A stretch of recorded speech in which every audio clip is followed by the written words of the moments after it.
Macam tengok jadual ni baru level 10 bang kan.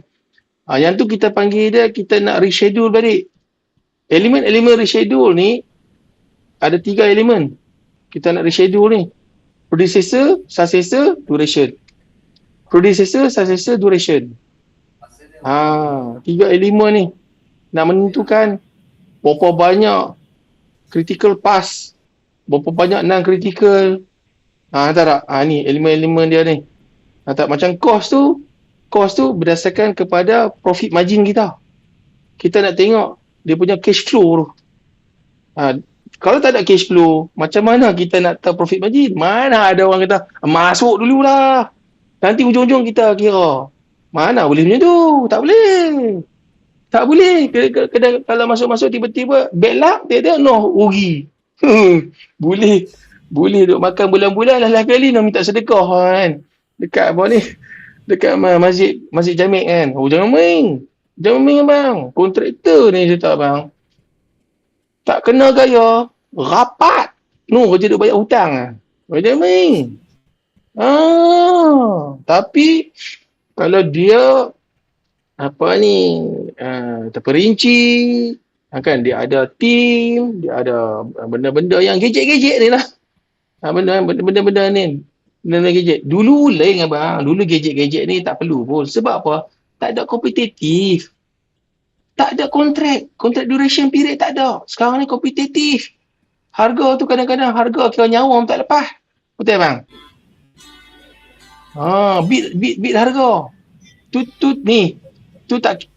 kira baru duk bersaing harga. Tu tak kira lagi tu. Hak yang mau main briefcase, half run lah, apa tak half run lah. Kan? Berbagai-bagai lah. Tu cerita penyang lagi lah kan. Jadi pertama sekali kita kena pastikan unit skala tu betul dia buat. Sebab apa? Kita kena ingat S-curve tu adalah mencerminkan gancat. S-curve tu lah mencerminkan gancat. S-curve tu lah nadi kita, nadi nyawa kita. Macam mana kita nak tahu nyawa kita ni okey tak okey, darah okey tak okey? Dia guna pump tu, cek.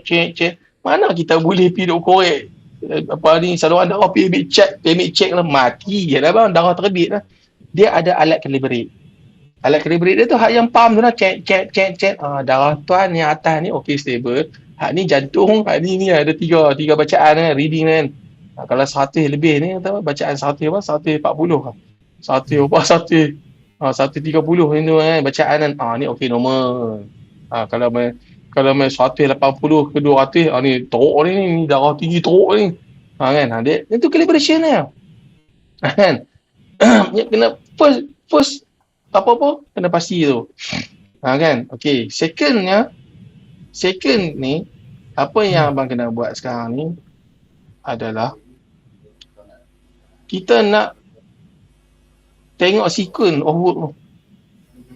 Kita kena tengok sequence of work tu. Okey. Lah ni saya tak duduk di tapak. Saya tak nampak di tapak. Tak apa, abang kata nak minta saya pergi. Tak apa, nanti kita bincang bila yang abang perlu. Kan tak apa. Sekarang ni sebelum saya sampai sana, abang dah kena standby dah. Okey. Hari ni yang pagi ni kita ada online ni adalah untuk persediaan abang nanti saya sampai.